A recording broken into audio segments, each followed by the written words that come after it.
Mais c'est ça. Alors, ce virage-là, je me disais, ben pas ce virage-là, mais il était là, comme vous dites, parallèlement.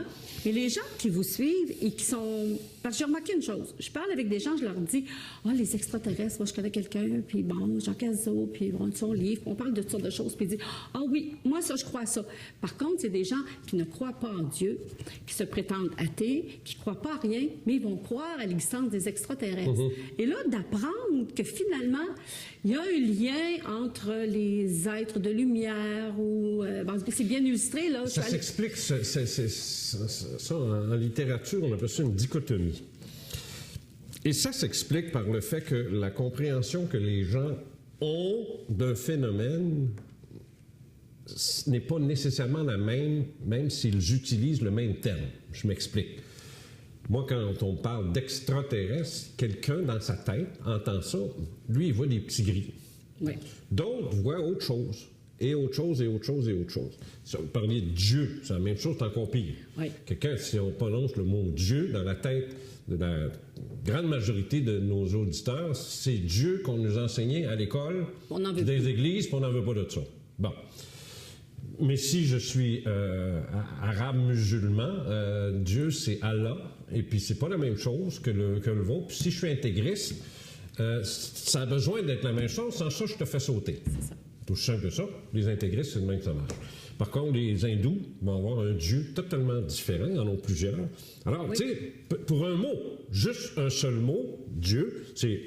On s'entretue. On s'entretue, puis on s'entend pas. Puis, sur le plan du mot extraterrestre ou ovni, ouais, c'est exactement la même chose. Oui. Alors, intégrer tout ça dans une seule soupe, si on peut dire, faire une bonne soupe avec ça, c'est faisable, mais il y en a qui ne l'aimeront pas, puis il y en a qui vont trouver qu'elle est trop forte ou passée, ou ainsi de suite. Alors moi, je fais de mon mieux. Moi, ce que j'offre, je leur dis, là, on va arrêter de tout séparer, par contre, parce qu'effectivement, j'ai des témoignages, il existe des témoignages où ce que la personne a ressenti, puis justement, je parlais avec elle il y a, je ne me rappelle plus quand, là, mais au mois de juillet 2011, on s'est rencontrés, on était plusieurs témoins, puis cette femme-là nous racontait que quand ce personnage-là l'a touchée, puis là, elle venait les yeux pleins d'eau, puis elle dit, imaginez, elle dit, ton chum, tu l'as pas vu depuis 3 mois, puis là, il revient, puis là, tu sais, tu prends un... Ben, elle dit, ça, là, 50 000 fois. Oh, quand même. Elle ne sait pas comment le dire autrement que comme ça. C'est 50 000 fois plus fort que ça. T'sais? Fait que là, on est toutes là, on l'écoute, puis là...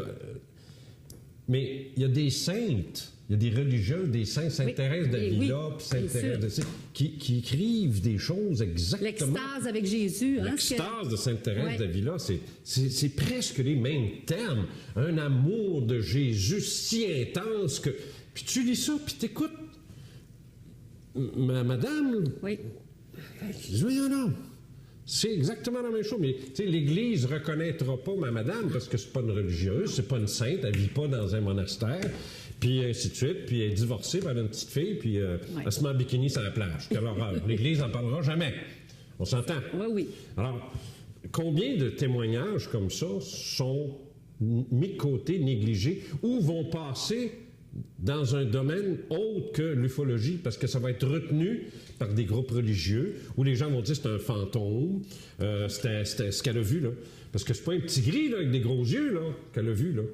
Mais c'était quoi, là? Elle ne sait pas encore, c'est pas clair, mais ce qu'elle a ressenti, ça pourrait être interprété comme un ange gardien. Paf, on vient de changer de catégorie, on n'est plus dans les ovnis. D'autres vont dire non, c'était un extraterrestre. D'autres vont dire non, c'était Jésus. Puis ainsi de suite. Là, pour un seul et unique témoignage, je peux ouvrir 4 sites Internet avec ça.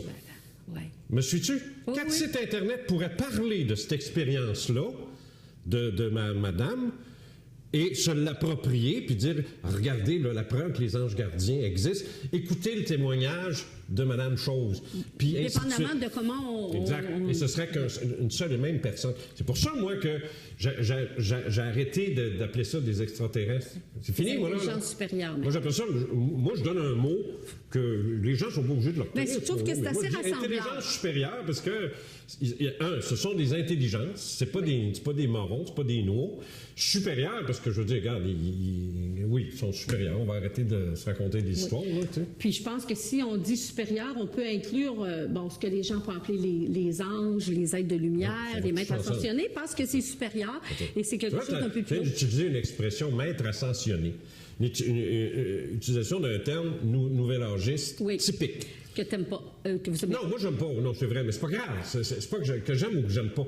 Mais ça fait pas partie de mon vocabulaire, ça. Non. Alors, moi, là, si je veux parler, si je veux les décrire, ces maîtres ascensionnés-là, j'utiliserai pas ton terme. Je vais utiliser encore le mien, des IS. Mais toi, tu vas dire, non, c'est pas ça, c'est des maîtres. Comment tu veux dire? Oui. Là, Alors, on va embarquer tout dans ça une demeure guerre toujours... de jargon. OK, je comprends. Donc, tout ça, les anges, peu importe, ça va devenir des maîtres, des intelligences supérieures, au même titre qu'au lieu de dire médium, tu vas dire. C'est tellement grave, c'est tellement grave ce que je te dis là, parce que moi, j'ai connu des ufologues qu'à un moment donné, lui, là, si l'OVNI n'avait pas une forme d'OVNI, là, il s'en occupait pas, parce qu'il disait, c'est d'autres choses. C'est autre chose, mais c'est quoi? Tu sais, intéresse-toi pareil, prends-les. Non, moi, c'est les ovnis, rien que les ovnis, puis les ovnis, tu sais. Puis des ovnis pas trop lumineux, là. Tu sais, les ovnis métalliques, là, tu sais. OK. Ah, mon Dieu, mais j'ai donc bien borné, ce gars-là, tu sais, épouvantable. Mais il y a des ufologues qui touchent pas aux enlèvements. Il y a des ufologues qui touchent plus, des ufologues qui touchent à rien. Puis, t'as des parapsychologues qui touchent pas aux ovnis, qui touchent pas non plus à ça. Ah, regarde, c'est devenu... Moi, je dis arrêtez ça, là. Vous n'avez rien compris, là. On est dans le mystère. Les gens voient des choses, vivent des choses incroyables, des entités, appelez-les comme vous voulez. Oui. Hein? Mais il y a des entités, il y a quelque chose de vivant, d'intelligent qui intervient dans leur vie, dans leur quotidien. Qu'il y en a qui en freak jusqu'à devenir quasiment fou. D'autres, c'est l'inverse, mais qu'importe. Ils ont tous une intensité très forte. Ils vivent quelque chose d'extrêmement intense. On va-tu se lâcher sur les vocabulaires, sur qui va étudier quoi? Ben oui, c'est limité. Je veux dire, d'autant plus que ces gens-là, plusieurs, en tout cas, de mes témoins, moi, souffrent le martyre de vivre ça seul, de ne pas pouvoir le partager avec d'autres. Tu sais, je veux dire, si tu as vécu, tu sais, des fois, tu fais un voyage magnifique, tu vois des choses, tu prends une photo, tu veux montrer ça à tout le monde, tu sais, tu amènes ça au bureau, puis tu montres ça à ta famille, puis le monde, wow, donc, ben beau, puis là, tu es toute fière de raconter ton... Là, tu vis ça, on va dire comme elle, 50 000 fois plus fort que ça, puis il faut que tu fermes ta gueule. Sans ça, tu passes pour une maudite folle, une hystérique ou un malade mental. Je dis, regarde, ça n'a aucun sens, tu souffres de ça. Ces gens-là en souffrent. Je les vois, moi, je les ai vus, moi.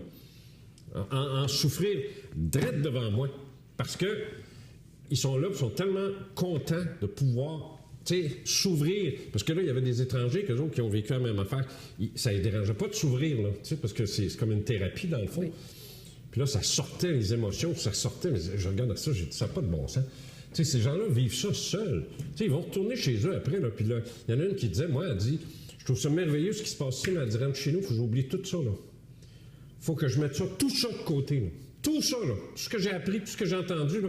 Parce qu'elle dit, moi, j'ai une fille à faire vivre, puis j'ai une job, puis il faut que je me concentre là-dessus. C'est pas facile que si en plus, faut que je... Non. Fait qu'elle dit, moi, après ça, je vais t'oublier, là. Elle dit, rappelez-moi pas, là, pour un autre, là.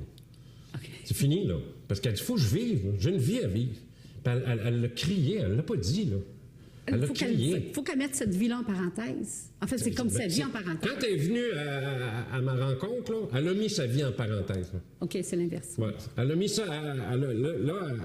Elle s'est donné un week-end de folie où elle pouvait laisser aller tout ce qu'elle a vécu et tout ce qu'elle continue de vivre. OK? Pas oublier ça, là. Puis elle s'est permis de le faire. Parce qu'elle dit... Sans ça, elle dit, la canotte va me sauter. Et cette femme-là... c'est elle, c'est toujours la même, qui me dit, mais quand je vais sortir d'ici, là, elle dit, moi, je vais partir dimanche, là, je retourne chez nous, là, il faut que je referme, là, il faut que j'oublie tout ça. Là, il faut que je me concentre sur ma fille, ce que je vais faire lundi. Il faut que j'achète une affaire dans le salon. Puis elle dit, il faut que je revienne à ça. Là, parce qu'elle dit, je peux pas me laisser partir là-dedans, je ne reviendrai pas. Puis elle dit, qui va s'occuper de ma fille? Là? C'est trop traumatisant pour elle? Ouais. Trop fort. C'est trop intense. C'est comme... c'est un peu comme... Je ne sais pas si l'exemple est bon, mais on va faire comme tout à l'heure. 50 000 fois ça. Tu fais un voyage magnifique, là, justement. Un voyage surprise. Tu sais, ton chum t'achète des billets pour Bali. On OK. Là, on parle. Tu sais, c'est Paul Dodger, là. Hein? On va avoir Bali. Tu sais, c'est passé en 10 000 d'ici, là. Fait que là, tu descends, puis quand tu t'en vas là-bas, puis tu capotes, là. Oui. Surtout que tu embarques dans l'avion l'après-midi, puis tu es rendu, là. Tu sais, c'est une surprise, là. Tu sais. Là, tu débarques là, puis tu passes 3 semaines de paradis, là. Tu sais, comme ça n'a aucun sens. Puis là, boum, tu reviens. Chez vous. Puis tu t'en vas travailler au gouvernement, là. Oui. Là, tu t'es assise, là, puis tu fais quoi, là? Là, tu repenses à ça, mais tu peux pas. Tu peux pas revivre tout ça dans ta tête, il faut que tu travailles, là. Ouais. Il y a des limites à ce que tu peux faire, comprends-tu? Mais imagine si tu ne peux pas en parler, si tu ne peux pas le dire à personne, tu ne peux pas montrer des photos, des vidéos, tu ne peux pas raconter des anecdotes qu'il y a eu pendant le voyage. Tu peux pas. C'est comme... Tu deviens fou. C'est une question de survie pour... Sinon, ça va être... Parce qu'elle fait rire d'elle. C'est plus que faire rire d'elle. C'est ça, les gens vont traiter de... Tu fais plus que faire rire de toi. Tu deviens Bien, quand tu deviens la risée de ton entourage ou au travail, forcément. tu peux vraiment... C'est que ce qui arrive, c'est que j'emmènerais cette femme-là ici. Ce serait formidable. Parce que là, je pourrais enfin montrer ces témoins-là. J'en ai, mais regarde. Bon. Je pourrais, tu sais, moi, ça ferait bien mon affaire. Oui. Tu sais. Ça rendrait mes écrits crédibles. Parce que les gens diraient, ben oui, on l'a vu, la femme en question.